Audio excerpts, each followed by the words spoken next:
Welcome everyone as we learn the Mishna Yomis for Erev Shabbos Parashas Yisro, Yases Hadibras, and we are learning Mishnah Hey and Mishnah Vav in the 9th parak of Kesuvos, and we are sponsored by the Fisher family, Lili Nishmas Basi Bas Rabit, Shlomo ben Avram Alevi, Perel Bas Ruvain, Nisham Shadav Maliyah, also Lili Nishmas Chaim ben Avram ben Yamin Beinish, and L'Refu Shalema for Eliyahu Moshe ben Chayesar, for the Schus of Avram ben Yom Benish ben Malki Yehudis and family, for Yoel Klugman and family, for Geffen, Gezun, Parnas, and Achas, and L'Refu Shalema for Meir ben Chayesar. The Mishnah tells us, cause of law, if the husband writes, because remember we said in the last Mishnah that a husband could impose oaths on his wife.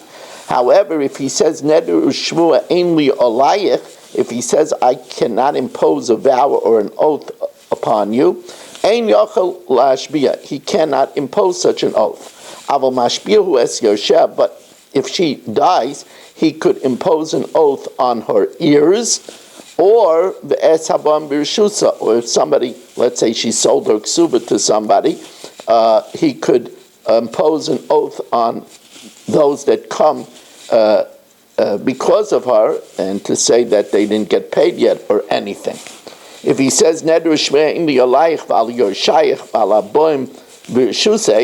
if he says I don't have a claim of a vow or an oath upon you, upon your ears, and upon those that come on your behalf because you sold the ksuva to them, he cannot impose an oath, lohi, not upon her, v'lo yosheh, not upon her orphans, v'lo yesabam b'shuseh. However, he could impose, however, if he dies, his ears can impose. Aval Yoshav, his ears, Mashbiyan Isa, could put her to an oath if she wants to collect, Ves Yosheh, or her ears, Vesabam b'shuseh, or those that come on because of her behalf, that they bought the ksuva. Neder Shvua, if he makes a sweeping statement, Neder Shvua, a vow or an oath, ainly I will not have. V'lo liyoshi, nor will my ears have.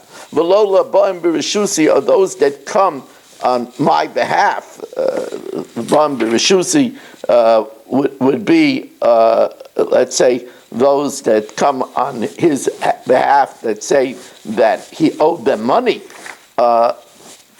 cannot come alayich, ask from you, the wife, an oath or a vow, val your shaykh or your ears, valabam b'rishusech, or those that come to make a claim that they say they bought the ksuva, then, well, that works. Any yochel lashbia, he cannot put her to an oath or a vow, lohu, not he, below Yoshev, not his ears, below Yabarim b'rishusay, or those that come on his behalf, lo osa, not on her, below Yoshev, not on her ears, below Yabarim b'rishusa, or those that come on her behalf saying they bought the ksuva from her. Holcha mikever ba'ala lebeisavia, if she went directly from her husband's grave, that means when her husband died, she never lived in the house of her deceased husband. She went back home to her parents. Or she returned to her father-in-law, but she was never made an executor. If he said that they can't have an oath upon her, then the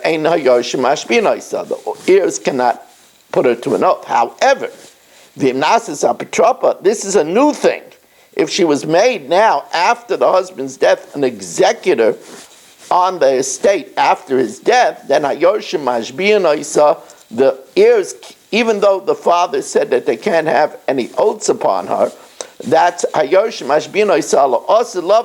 could impose an oath for things that happened after the death, because that the husband has no right to waive. But they can't impose upon her debts about the past when her husband was alive. We want to thank you for joining us. Remind you that the Daf Yomi on Motzei Shabbos and throughout the week is 8 o'clock. Zoomdaf.com. Also to remind you that if you want to sponsor a share, 718-916-3100. Thank you for joining us and have a wonderful Shabbos.